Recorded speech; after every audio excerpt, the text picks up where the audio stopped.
Paano nga ba mag double booking? Dito naka-address eh. Magkakaproblema tayo pagdating sa ganyan. Sabi naman tong customer na to, ayaw na sumagot eh. Canceling ko to eh. Basta lagi nyo tatandaan, bago kayo kumuha ng double booking, magpapaalam muna kayo sa customer. Ito lang ma'am. Ito lang ma'am.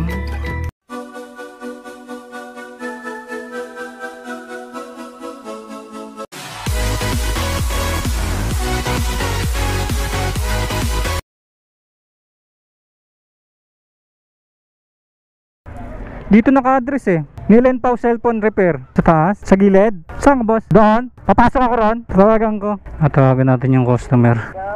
Hello ma'am. Ma'am, nandito na po ako dun sa may Nilen Pau Repair.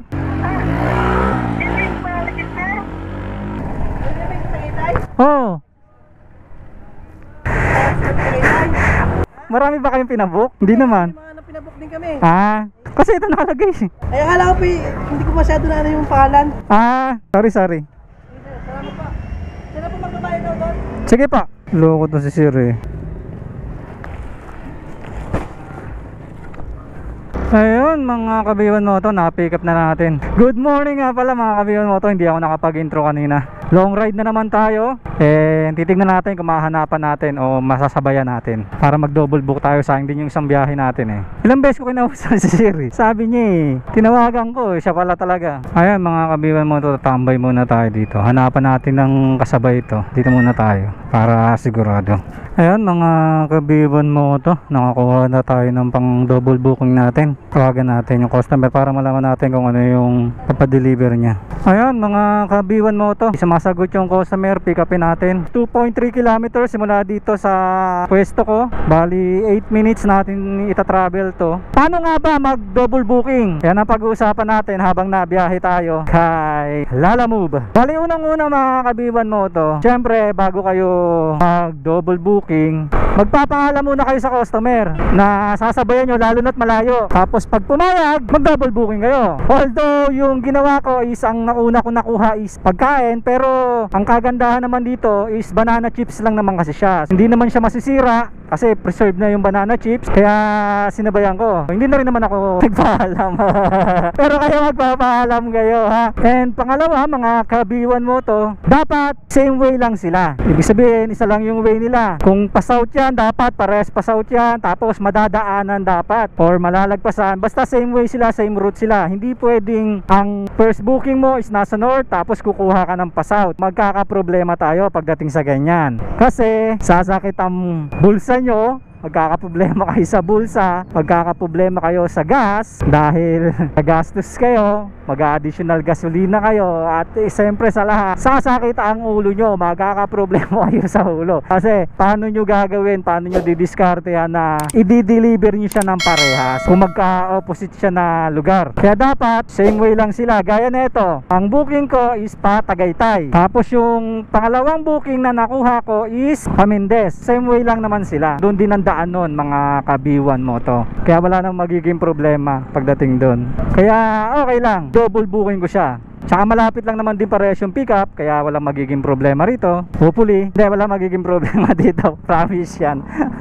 Bali ang layo na itong first pick up na to. Itong second pick up na to, dun sa first pick up ko kanina is 3 kilometers lang. Diba? Magandang maganda siya. Bali ang rate na ito mga kabiwan mo to, isang 149 at isang 172. Bali 300 plus na agad ang takbo natin. So hindi ka lugi, diba? Isang takbo mo 300. Kaya yun ang maganda, kagandahan sa double booking. Makakatipid ka sa gas, makakatipid ka sa oras, pero ang problema rito, hindi pa natin ako-confirm kung ano ipapadala ni ma'am. Baka mamaya sobrang laki nito. Pero bahala na, diskartehan na lang natin. Hindi kasi nagre-reply eh. Hopefully, maliit lang yung pipikapin natin. Ano to? San Marino? Central? Ano to? Hindi ba dito? Hindi ba to dito? Wrong pin. Sige, salamat. Wrong pin? Ayup na yun. Ayun lang. Ano to? Wrong pin. Sir! Sa Lalamove po to, sir. Sir, sa ano ba ipapadala, sir? Kinukontak ko po yung sa pick up, hindi po sumasagot. Diskartehan na lang natin mga kabiwan mo to kung sakaling malaki yun. Sayang kasi takbo natin eh, kung isa lang itatakbo natin. So, ganun lang yung discarding gagawin ninyo. Unang-una syempre, dapat magpapaalam kay customer kahit hindi ako nagpaalam. Pero wala, hindi ko na nasabi. Tapos pangalawa, syempre dapat isang way lang sila para hindi kayo magkakaroon ng problema regarding dun sa drop off ninyo, para hindi siya salungat na way, hindi kayo mahirapan, hindi siya malayo. Dapat ganun yung discard ninyo. And pangatlo, syempre dapat pagkain, gaya niya mga pagkain, dapat hindi niyo siya sinasabayan, dapat diretso yon. Syempre maliban na lang kung ang pangalawang nakakuha ninyo pagkain, kasi ang ano to yung waiting time, lalo na yung mga pagkain na kailangang malamig, kailangan mainit, yung mga ice cream, ganyan-ganyan, syempre matutunaw yung mga pagkain sa lamig. Ganun yun, kaya pinagbabawal yun. Pero ito, dahil chips naman, hindi naman siya masisira o hindi naman siya tutunaw, okay lang. Opo. Ina namang customer to. Sabi naman tong customer na to, ayaw na sumagot eh. Canceling ko to eh. Tapo. Ayun mga kabiwan mo to, may miscommunication pala si sir tsaka si pick up tsaka si drop off. Hindi pa sila nag-inform ng hindi pala nila alam isa't isa. Grabe, kung nadamay. Ayun mga kabiwan mo to, nagkaroon ng problema yung second pick up natin. Bali hindi nagkaintindihan yung deliver tsaka yung pick up. Kaya ang nangyari, ang nagpa-booking pala yung drop off. Tapos walang kaalam-alam si pick up, hindi pa daw available yung items. Yun lang ang problema natin mga kabiwan mo to. Pero hindi pa rin natin nagiging problema yun, kasi dahil sa abala, binigyan tayo ni sir ng 100 pesos di sa may pick up. Kaya okay na rin yun. Kaya ang gagawin natin dito mga kabiwan mo to, diretso na natin to, hindi na natin to hahanapan ng kasabay, kasi masyado nang matagal yung items na hawak natin. Kaya babakbakin na natin to, doon na lang tayo kukuha sa ano, at least nakasandahan naman na tayo, pwede na yun. Bali 250 pa rin naman tong takbo natin, isang takbo lang, kaya goods pa rin to mga kabiwan mo to. Babiyahe tayo ng 29 kilometers, abutin to ng 50 minutes. Bali ampere nito mga kabiwan mo to is 169. Picturean ko lang ma'am ha. Okay na to ma'am? Ay salamat naman. Ayun mga kabiwan mo to, 200.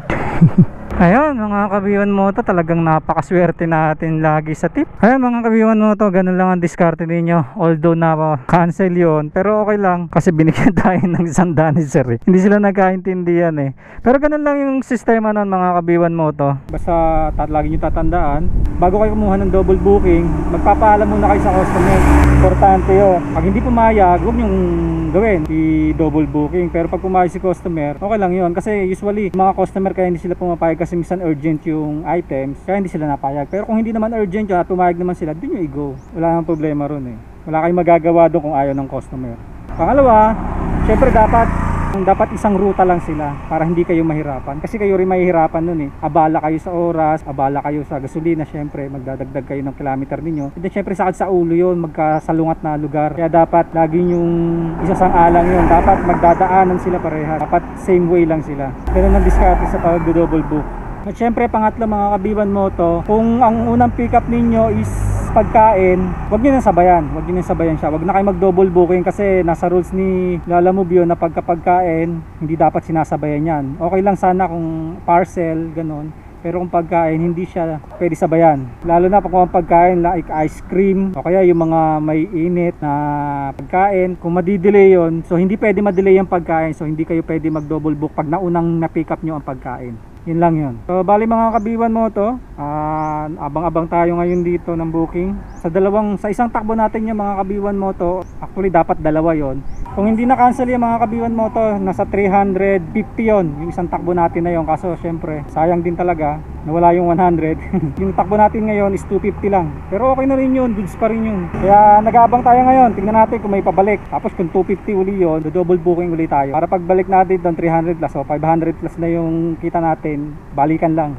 Yun mga kabiwan mo to, pinasukan na tayo. Amadeo papuntang Imus, bali 205 ang rate nito mga kabiwan mo to. Simula dun sa tinatambay natin, babiyahe tayo papuntang pick up ng 6 kilometers. At ang pipick upin natin is tinapay daw. So hindi natin alam kung gaano kalaki yung tinapay na yon. I-check natin. Kung maliit lang, alam na.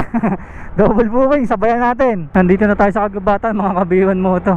Dito natin pipick upin yung yung DC Farm, DNC Farm pala. Pick up po ng bread. Pipick up daw ng bread. Oo, papunta ito papuntang Buhay na Tubig. Dito yan. Saan ako sir? Diretso? Kanan ka tapos kaliwa tapos kanan diretso. Pag-ahon, kanan, kaliwa. Okay, salamat. May tindahan doon? Salamat. Wow, ang ganda rito ah. Uy, rough road. Ano yung bakery? Diretso lang. Ito na ba? Ito ba yun? Ano? Ito ba yun?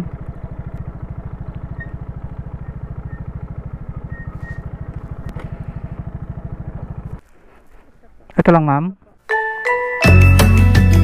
Ito lang, ma'am. Ang payment na ito, ma'am, doon na po, no? Salamat po. Yan, alis na tayo mga kabiwan mo to dito. Wala kasing signal. Bali, paid credit to mga kabiwan mo to. So, ibig sabihin, bayad na to sa GCash and papasok to sa cash wallet natin. So, baka hindi ko nasabayan to mga kabiwan mo to. Kasi syempre, alam niyo naman, gaya na sinabi ko kanina, pagkain to. And malaki siya. Kaya hindi ko na siguro siya sasabayan. Para diretso na sa Imus na lang tayo kukuha ng booking pa uwi. Papunta na tayo dun sa ating drop off. Babiyahe tayo ng 1 hour and 10 minutes. Aabutin to ng 39 kilometers. And ang fare nito mga kabiwan mo to is 205. Bali bayad na po siya. Paid credit po siya. Ibig sabihin bayad na siya online, bayad na siya through GCash. Yun nga pala mga kabiwan mo to, hindi ko siya sinabayan kasi nga malaki siya and pagkain siya. Lang lagi nyong tatandaan na pagkain ang unang nakuha ninyo, huwag nyo nang sabayan. Although secured naman siya, tinapay naman siya. So hindi ko na ito-take yung risk na yon para hindi na tayo magtagal dun sa paghihintay. Kasi baka hinahabol to mamaya, magmimerienda, mainit pa kasi sa mismong factory ng mga tinapay ko siya kinuha. So mainit pa yon, kaluluto lang nun. Kaya nag-decide ako na idiretso ko na to para dumating dun sa drop off na mainit-init pa. Ayan mga kabiwan mo to, na-deliver na natin. Naglolo ko kanina yung apps kaya pati yung pickup dito na ginawa. Hindi ko may drop. 5 minutes daw. Ayun mga kabiwan mo to, nakakuha na tayo. Bali 800 meters lang to mga kabiwan mo to. 10.90 pesos. Nandito na tayo. Donut. Lalamog po. Ano pa padala sir? Joanne. Maliit lang pala. Yan mga kabiwan mo to, maliit lang yung deliver. I-deliver na natin to, 11 kilometers to, 24 minutes. And titignan natin kung kaya natin sabayan. Yan mga kabiwan mo to, hindi ko na ipapakita sa inyo pag drop natin ito. Bali ang main topic naman talaga natin is yung tamang proseso ng pagdo-double booking. Sana nagustuhan ninyo and may natutunan kayo kahit pa paano. Yun lang po is based lang sa aking experience and based lang sa aking pag-oobserba. And kung may mga hindi ako nasabi na alam niyo, please comment down below. And kung gusto niyo namang ganito klaseng vlog, please consider to subscribe to my channel para updated kayo every time mag-upload tayo ng video. Once again, my name is B1 Moto, and always remember mga ka-B1 Moto, pray before you ride, ride safe, God bless, B1 Moto out, bye bye!